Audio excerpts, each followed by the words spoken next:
A South Miami man murdered his wife and then posted the picture of her body on his Facebook page and confessed to the murder. His name is Derek Medina, and apparently he got into some kind of violent altercation with her, and he felt that it was the appropriate situation to grab a gun and shoot her multiple times.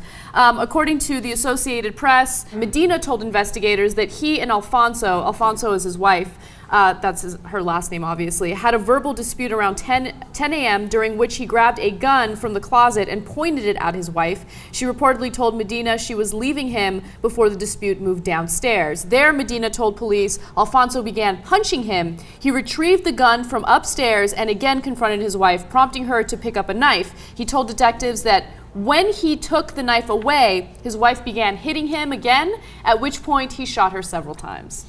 And then at that point is when the story actually gets weird. Yes. So that's a fight, and that's on, has all the terrible aspects of it that it does, and he shoots her. And then he takes the picture of her and puts it up on his Facebook account. Yes, he puts it up on the Facebook account, and I actually want to read you guys exactly what he wrote on the Facebook account. He says, "I'm going to go to prison or death sentence for killing my wife. Love you guys, miss you guys. Take care, Facebook people. You will see me in the news. My wife was punching me, and I am not going to stand anymore with the abuse, so I did what I did, and I hope you understand me." So my question is, does this mean that he is going to be protected under Stand Your Ground? At this point, he hasn't stated that defense, so we don't know what he's going to use for a defense, but based on the precedent that we've seen with the George Zimmerman case, and remember, this is in South Florida, can he use Stand Your Ground as a defense? Now, it's interesting because there's a couple of similarities. Now, first of all, what's not similar is he turned himself in. Obviously, he put it up on Facebook. He's not one of the dumb criminals where he thinks, I'll put it on Facebook and nobody will find out. He knew they were going to find out. He put it in the message, and then he took a shower and went into the police and said, I did it, right? And as far as we know, has not considered Stand Your Ground. But he claims she was punching him. He's definitely going to, Stand Your Ground is a part of self-defense. Yes. You can claim self-defense, as we know, without Stand Your Ground. That's what George Zimmerman ended up doing.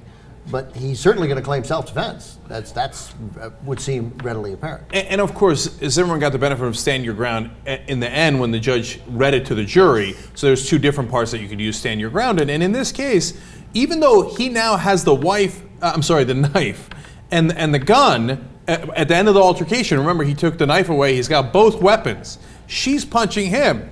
It's almost identical to Trayvon in the sense that he didn't have any weapons. He was punching Zimmerman, we think, according to Zimmerman, and Zimmerman was declared not guilty, even though he had the weapon and shot and killed him. And by the way, another interesting similarity here, he apparently fancied himself a night watchman as well, like that he would go out and the neighbors said he was this annoying guy who thought he was a hero and would walk around with a gun.